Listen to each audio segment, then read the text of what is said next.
Welcome to Justice on Earth on BEETV. Black Education Empowers True Vision.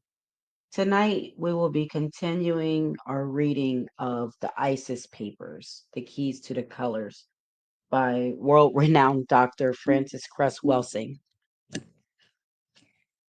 The last time we met, we read the introduction. So tonight, we will be starting on chapter 1. So without further ado, I'm going to start reading chapter 1 of the Cress Theory, the ISIS Papers. Chapter 1 The Crest Theory of Color Confrontation and Racism, White Supremacy, a Psychogenic Theory and World Outlook. This was written in 1970.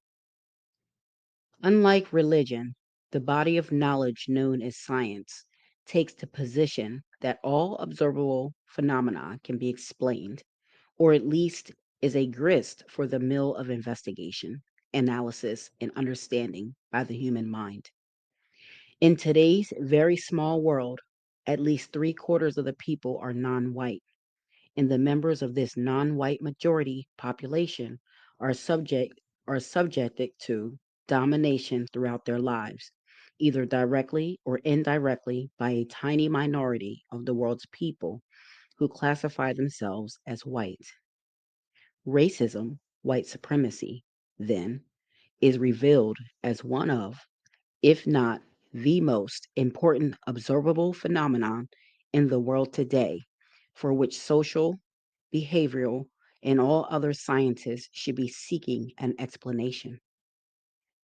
Heretofore, racism has been defined and described variously.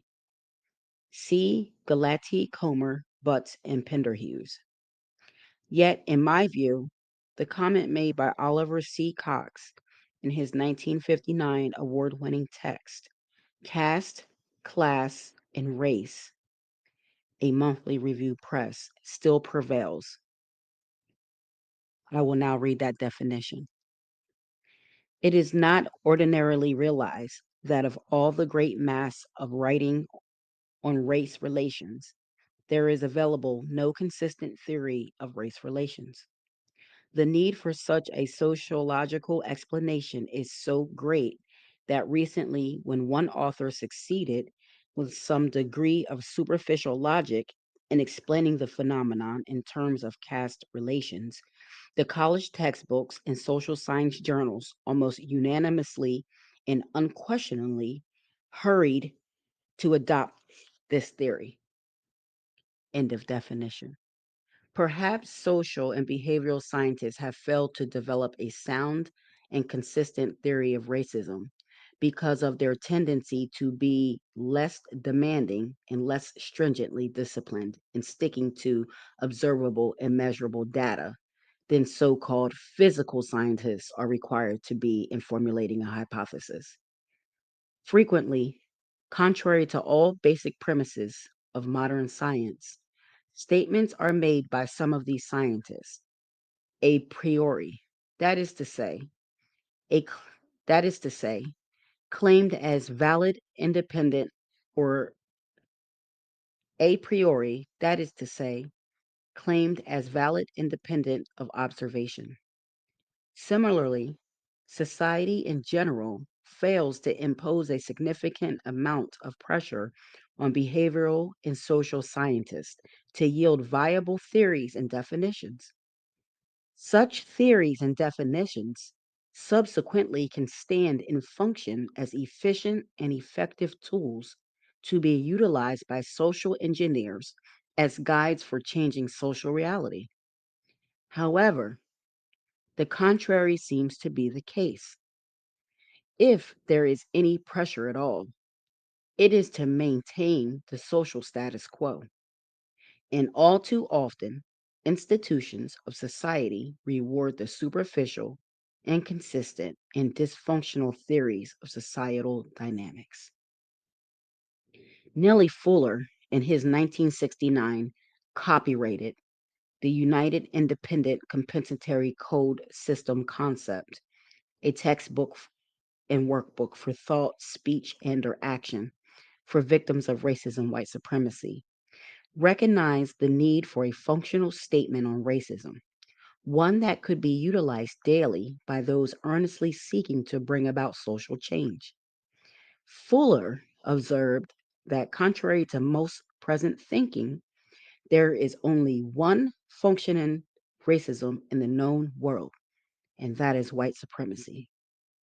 He challenges his readers to identify and then to demonstrate the superiority or functional supremacy of any of the world's non white peoples over anyone, concluding that since there is no operational supremacy of any colored people, quote unquote, Fuller reveals that the only valid operational definition of racism is white supremacy. He observes that in spite of any and all statements the world's non-white peoples may make about themselves having economic and or political independence and the like, in the final analysis, they are all victims of the white supremacy process.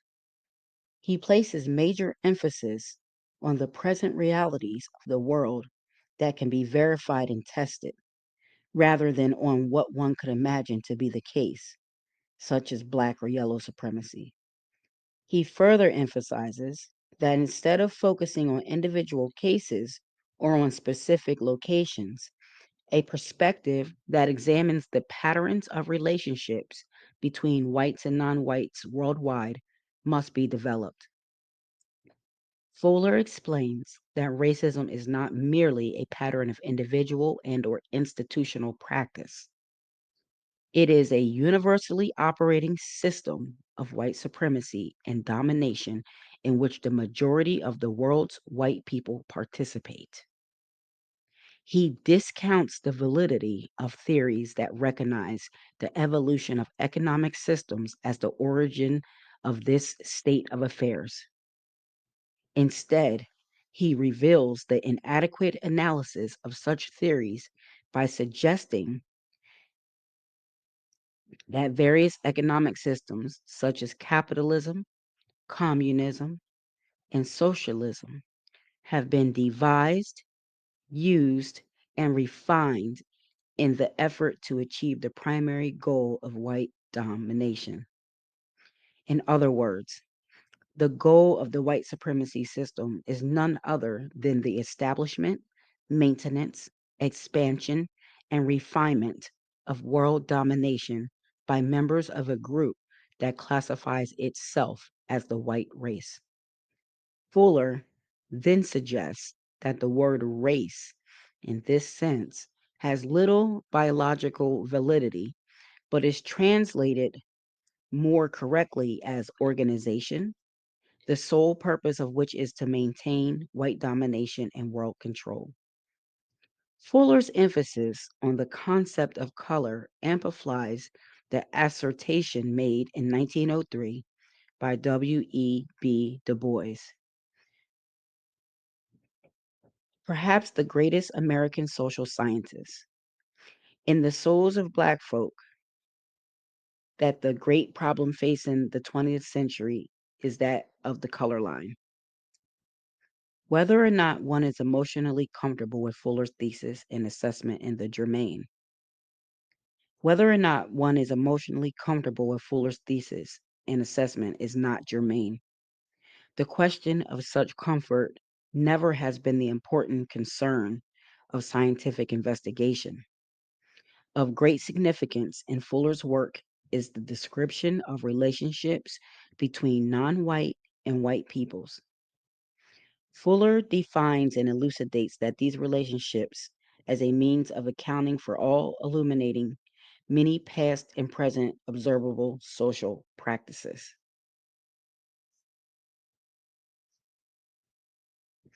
Also, this examination reveals that despite all kinds of programs and pronouncements to the contrary, for the past several hundred years, white supremacist social conditions have remained intact as the dominant social reality. Impressed that the concept of a system of white domination over the world's non white peoples could explain the seeming predicament and dilemma of non white social reality, I tended to focus as a psychiatrist on what possible motivational force, operative at both the individual and group levels, could account for the evolution of these patterns of social behavioral practice that apparently functions in all areas of human activity: economics, education, entertainment, labor, law, politics, religion, sex, and war. While Fuller clearly suggests that this system consists of patterns of thought, speech, and action practiced to various degrees by the majority of the world's white people, the only comment on etiology he makes is that most white people hate black people. The reason that most white people hate black people is because whites are not black people. If you know this about white people, you need to know little else. If you do not know this about white people, virtually all else that you know about them will only confuse you. End quote. To take Fuller's account a step further, it should be noted that in the majority of instances, any neurotic drive for superiority usually is founded upon a deep and pervading sense of inadequacy and inferiority. Is it not true that white people present in numerical terms a very small minority of the world's people? And more profoundly, is not white itself the very absence of any ability to produce color? I reason then that the quality of whiteness is indeed a genetic inadequacy or a relative genetic deficiency state based upon the genetic inability to produce the skin pigments of melanin, which is responsible for all skin color. The vast majority of the world's people are not so afflicted, which suggests that color is the normal for human beings and color absence is the abnormal. Additionally, this state of color absence acts always as a genetic recessive to the dominant genetic factor of color production. Color always annihilates, phenotypically and genetically speaking, the non colored white. Black people possess the greatest color potential, with brown, red, and yellow peoples possessing lesser quantities, respectively. This is the genetic and psychological basis for the Cress theory of color confrontation and racism, white supremacy. The color confrontation theory states that the white or color deficient Europeans responded psychologically with a profound sense of numerical inadequacy and color inferiority in their confrontations with the majority of the world's people, all of whom possessed varying degrees of color producing capacity. This psychological response, whether conscious or unconscious, revealed an inadequacy based on the most obvious and fundamental part of their being, their external appearance. As might be anticipated in terms of modern psychological theories, whites defensively developed an uncontrollable sense of hostility and aggression. This attitude has continued to manifest itself throughout the history of mass confrontations between whites and people of color. That the initial that the initial hostility and aggression came only from whites is recorded the that the initial hostility and aggression came only from whites is recorded in innumerable diaries, journals, and books written by whites.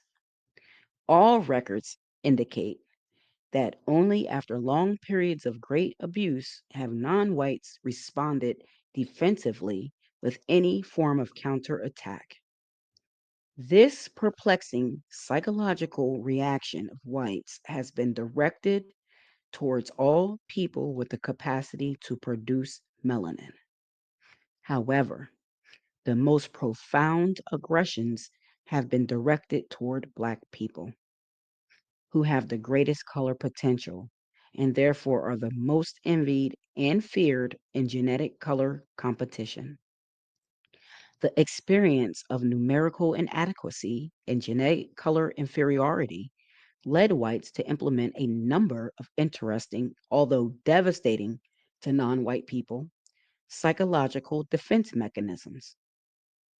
The initial psychological defense maneuver was the repression of initial painful awareness of inadequacy.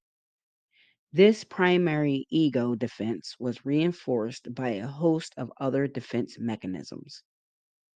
One of the most important of these defense mechanisms was reaction formation, a response that converts a psychological level, something desired and envied but wholly unattainable, into something discredited and despised. Let's read that one more time.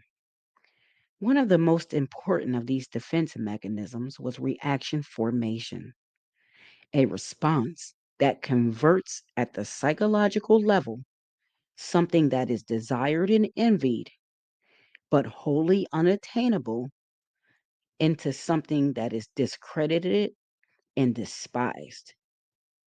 The whites desiring to have skin color, but unable to obtain it, claimed consciously or unconsciously that skin color was disgusting to them and began attributing negative qualities to color, especially to blackness.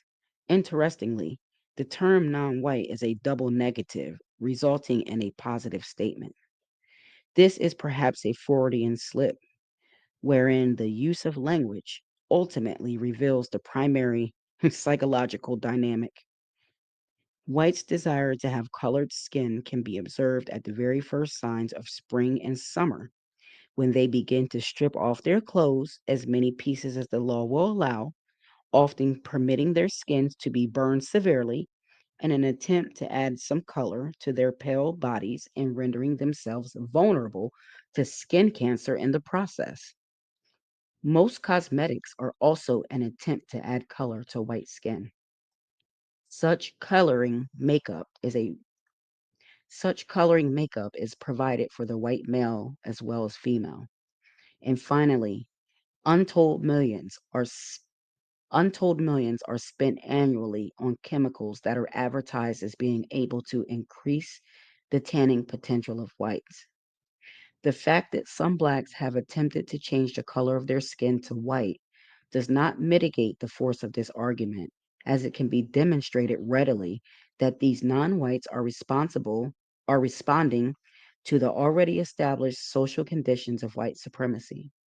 Such a process, as seen in blacks and other non whites, may be described as identification with the oppressor. Another example of the reaction formation defense is the elaboration of the myth of white genetic superiority, which continues to be reinforced assiduously. Note Jensen's latest elaborations and their acceptance at all levels of the white social structure. Acutely aware of their inferior genetic ability to produce skin color, whites built the elaborate myth of white genetic superiority. Furthermore, whites set about the huge task of evolving a social, political, and economic structure that would support the myth of the inferiority of blacks and other non whites. An additional psychological defense maneuver utilized by whites has been that of projection. Feeling extremely feeling extreme hostility and hate toward non-whites began the pattern of stating that non-whites hated them. In many instances, this mechanism has served to mitigate the guilt whites occasionally experience for their impulse to aggress against blacks and other people of color. Another, perhaps special instance of the use of projection is the historic and continuing desire of whites for sexual alliances with non whites, a desire indulged by white males throughout the world. This deep desire has been projected onto black males and females and is manifest in the notion that people of color have sexual desires for white males and females.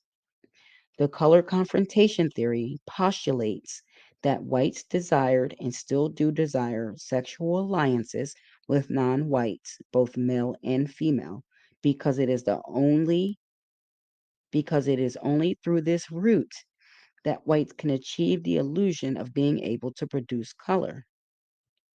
The extreme rage vented against even the idea of a sexual alliance between the black male and the white female, which has long been a dominant theme in the white supremacy culture, is viewed by the color confrontation theory as a result of the white male's intense fear of the black male's capacity to fulfill the greatest longing of the white female, that of conceiving and birthing a product of color. There are other sexual behaviors practiced by some whites that can be illuminated by the color confrontation thesis. For example, in his autobiography, Malcolm X stated that the sexual perversion he was asked to perform most often by white men was for him as a black male to have sexual intercourse with white females in their presence while their men looked on. This behavioral pattern on the part of white males, instead of being dismissed as a perversion, can be understood when viewed as white males' fantasized identification with black males, capacity to conceptualize products of color to white females, something white females desperately desired but white males could not fulfill. Further, vivid testimony is given by black males who have engaged in sexual intercourse with white females. These men report that a frequent utterance of white females is that they wish to have black babies. The color confrontation theory also explains why black males' testicles were the body parts that white males attacked in most lynchings.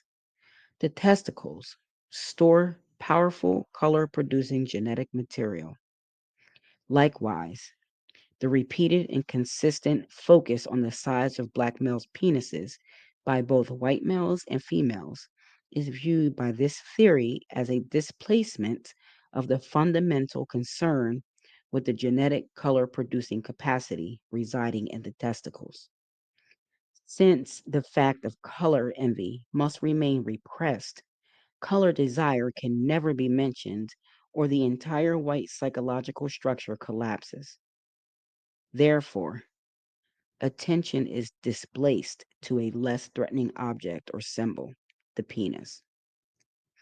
Finally, the degradation of sex in the white supremacy culture allows for yet another area of insight into fundamental psychological dynamics of whites and their self alienation regarding their physical appearance. At the most primordial level, sex can be viewed as the reproduction of one's own image of self and kind. According to the color confrontation theory, white supremacy culture degrades the act of sex and the process of self production because for whites, both are reflective of whiteness and in turn their inability to produce color. This self deficiency clearly is despised and is stated most explicitly in the religious and moral philosophies of the white supremacy culture. Yet, this manner of degrading the sexual act is not found in non-white cultures. In fact, the very opposite is the case. The act of reproduction is held in the highest esteem as reflected in the non-white arts and religious practices. The artistic and religious practices of India and Africa give strong continuous testimony to this fact.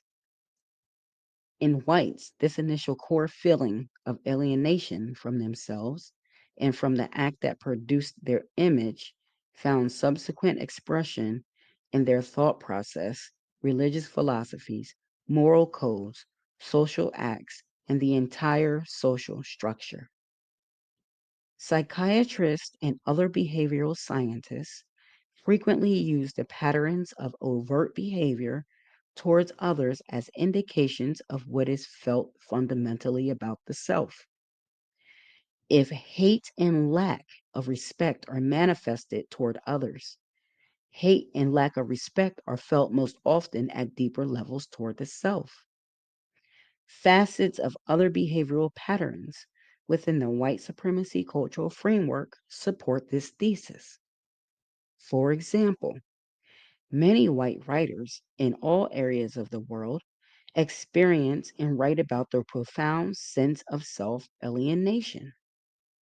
Additionally, some of the current political, social, and behavioral activity enacted by whites against the ideology and values of the white social structure, although not spoken of in the terminology used here, can be appreciated at one level as an expression of the same kernel of alienation against whiteness.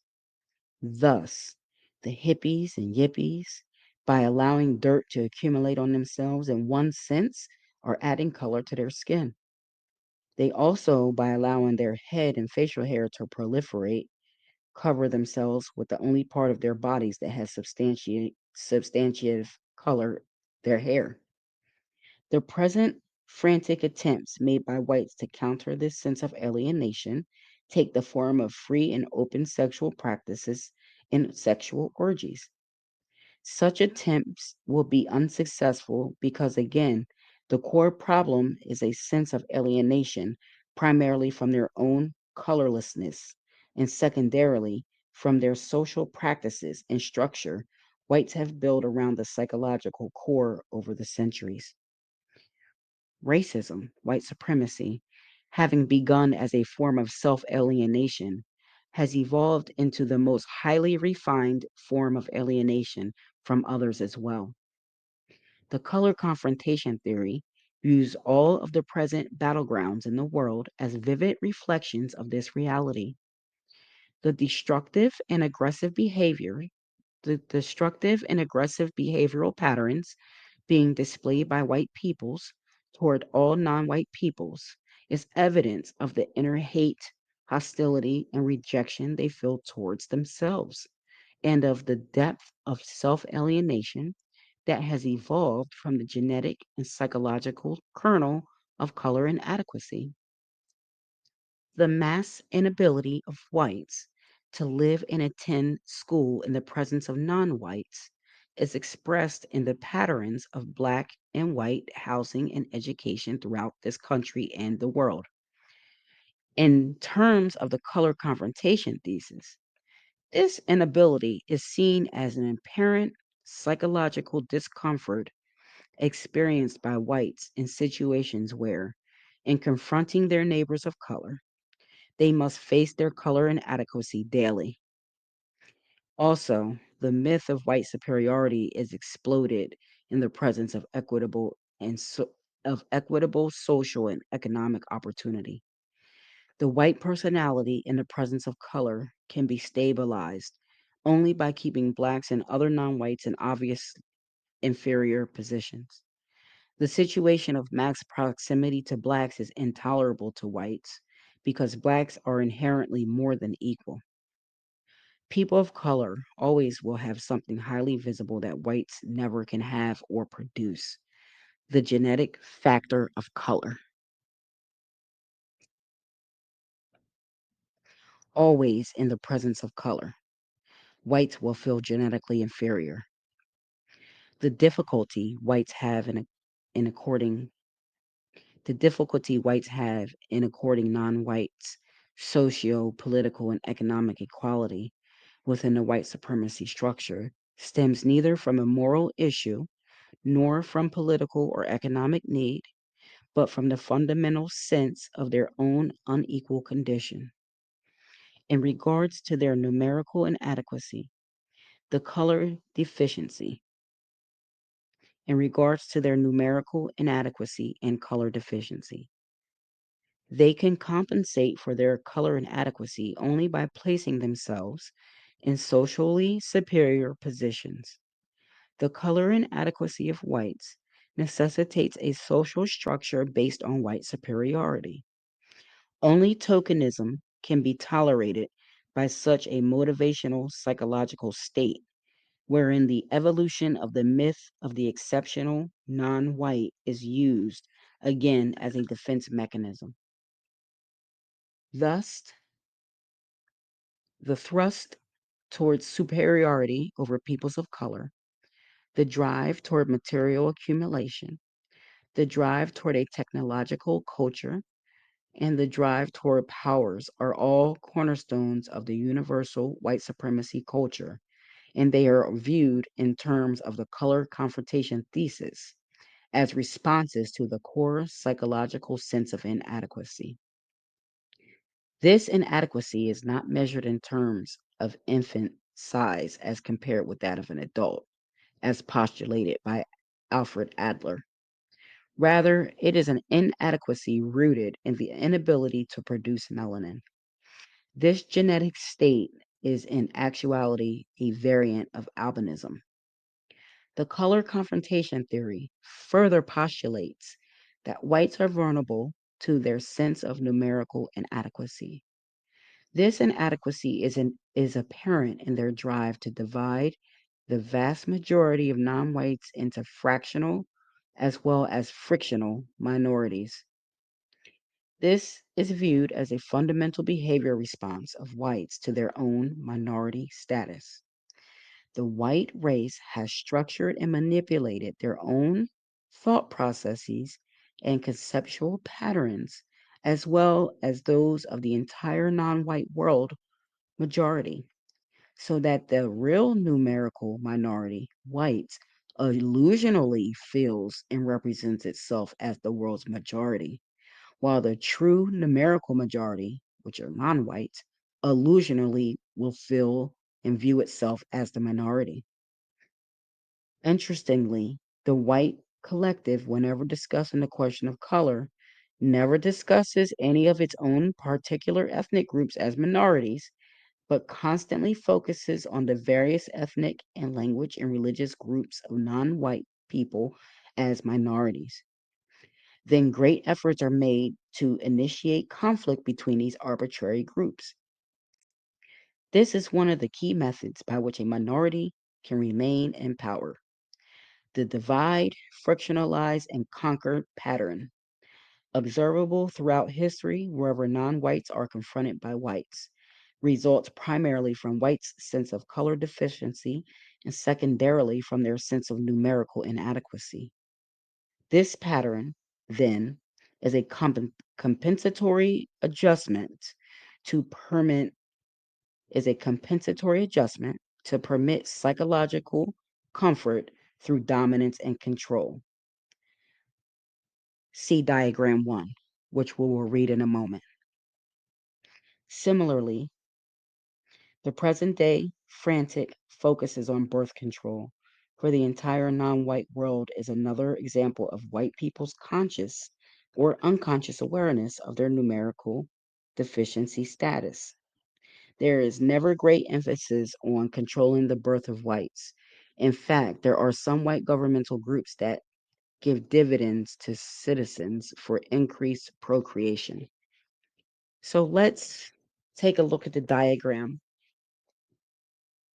before we continue reading.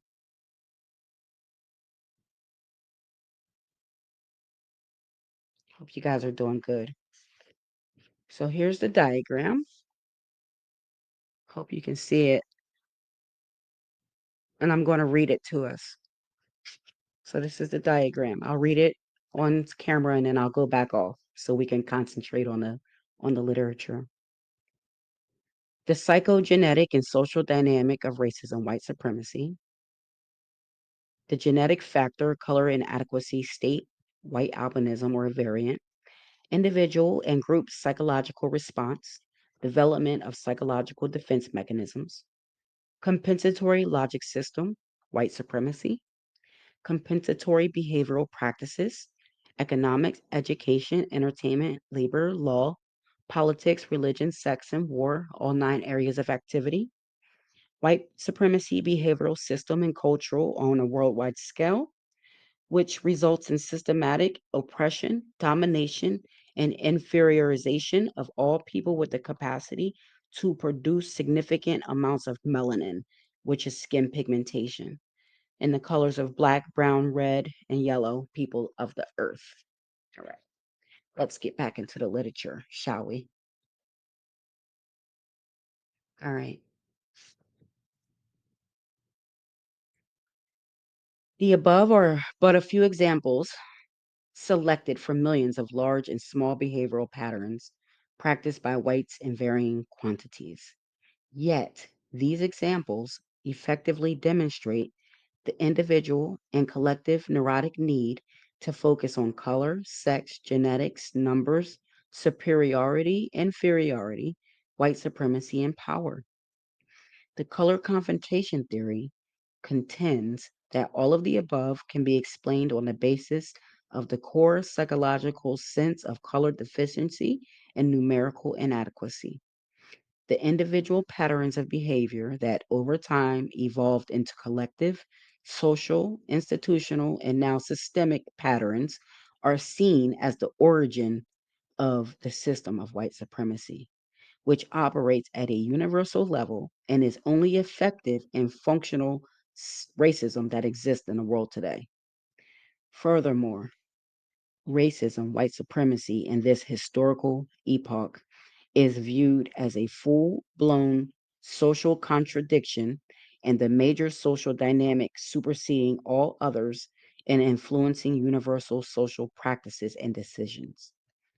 The color confrontation theory recognizes racism as one of the dominating forces determining character development, personality, and formation type. Therefore, a functional definition of racism, white supremacy, is the behavioral syndrome of individuals in collective color inferiority and numerical inadequacy that includes patterns of thought, speech, and action as seen in members of the white organization or race. What then are the practical implications of this theory? Of major importance is the fact that for the first time in centuries, non white peoples throughout the world will have a rational basis for understanding the motivational nuances of individual and collective white behavior. The color confrontation thesis theorizes that the majority of the world's people, non whites, were manipulated into subordinate positions because never having experienced such a state in terms of their own thought and logic process and premises, they were unprepared to understand patterns of behavior predicated upon a sense of color deficiency and numerical inadequacy. This is analogous to the man with two eyes finding it difficult, if not impossible, to understand the behavioral patterns and motivations of the congenial one eyed man, who always looked upon the two eyed state with jealous antagonism and perhaps aggression. Armed with such insight, knowledge, and understanding, non whites will cease to be vulnerable to the behavioral maneuverings of individual or collective whites.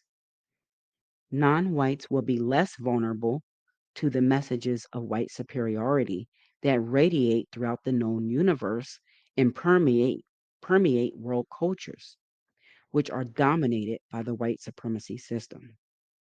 This understanding will have profound effects on developing egos and the self images of all non white children who suffer severe damage under the white supremacy culture. Moreover, whenever they are confronted by the ideology of white superiority slash supremacy, non whites will understand that it is only a compensatory psychological adjustment for a genetic numerical deficiency state. Thus, the white supremacy message can be evaluated and negated more readily. This allows non whites to gain psychological liberation from the white ideological domination that negatively affects the total functioning of non whites. Further, non whites will be less vulnerable to being maneuvered into conflict with another, thus weakening the continued domination of the white supremacy system. Also, white peoples of the world presumably also could benefit from such an awareness of the motivation behind behaviors that often baffle them themselves. If they are sincere in their attempt to stop the practice of white supremacy racism, whites may be able to find methods to do so once the cause is understood. Perhaps some psychiatrists will develop a method of mass psychotherapy, i.e., therapeutic counter racist theater, to help whites become comfortable with their color and their numbers. However, one can foresee a major problem arising from the possible difficulty of motivating whites to release the secondary gains historically derived from the racist system. The possibility of white people accepting this analysis of the white problem in human relations is not for me to answer. I do know that the majority of the world's people are looking for an answer to the dilemma that was once called the American dilemma. They are looking for change. Perhaps the Cress theory of color confrontation will and can help them to make that change. In any event, I am reminded of a statement made by Freud's brother, Ernest Jones. In the last analysis, the justification of every scientific generalization is that it enables us to comprehend something that is otherwise obscure. And as James B. Conant has stated, quote, the test of a new idea is not only its success in correlating the then known facts, but much more its success or failure in stimulating further experimentation or observation, which in turn is fruitful. This dynamic aspect of science, viewed as practical undertaking, but as development of conceptual schemes, seems to me to be close to the heart of the best definition of science. End quote. This essay analyzes the unique universal behavioral phenomenon of white supremacy racism and places it in a conceptual framework and context of a theoretical formulation. The fundamentals of the dynamics inherent in the spectrum of relations cover all areas of life activity between people who classify themselves as white and those whom whites have classified as non white.